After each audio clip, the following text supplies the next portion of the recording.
So we are talking about the presidential debates, giving our 2 cents, kind of talking about what we saw, what we thought. As with everybody, chaos is the only way it could be described. And every time I think that I can't be surprised by Donald Trump, he just stoops to a whole new level of what the freak.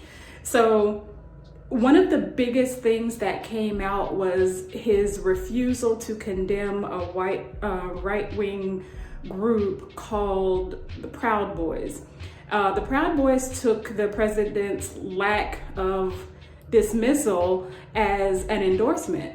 So now he has emboldened these people to continue to try to bring back the days of terror when the Ku Klux Klan, for example, was reigning terror down the South.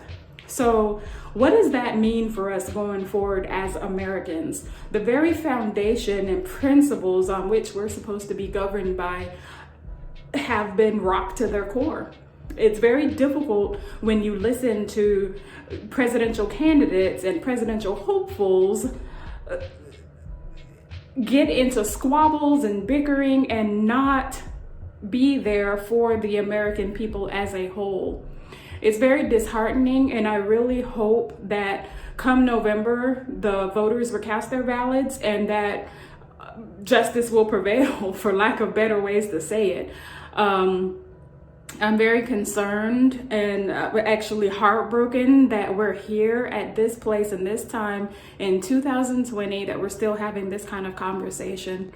This is something that I know my parents had hoped I would never have to see, and something that I wish that my children would never have to see. But here we are in 2020 still talking about the same issue of racism and bigotry and exclusionary thinking.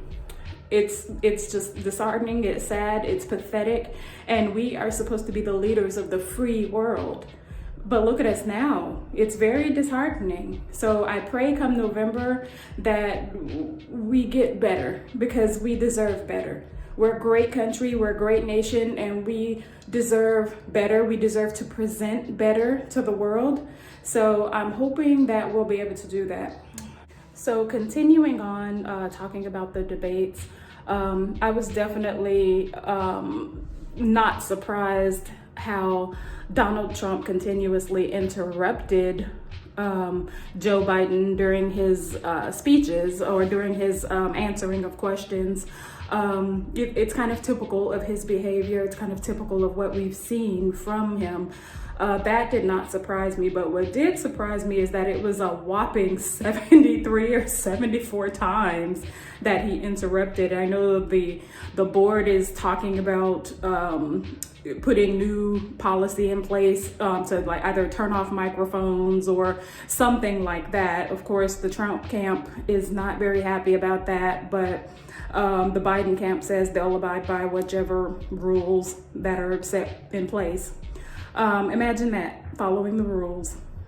But overall, I don't think we captured much. There was nothing different that came out. There was nothing groundbreaking to take away from it. One of the main things that I took away from it was that Trump was not willing to condemn this group. That's very, very disturbing to me, and it says a lot. It says a lot about his character. It says a lot about his principles and his direction for our country, which should give you a better picture come November. So think about that as we go forward. We don't have a lot of time left, so if you have not registered to vote, please do so immediately. Push pause on this video. Hit the description down below. You'll see information on how to do that. And please, let's just get it done. Get registered, go out, vote, and let's change this trajectory because we need it. Take care, you guys. Be safe out there because it's a crazy world right now. Take care.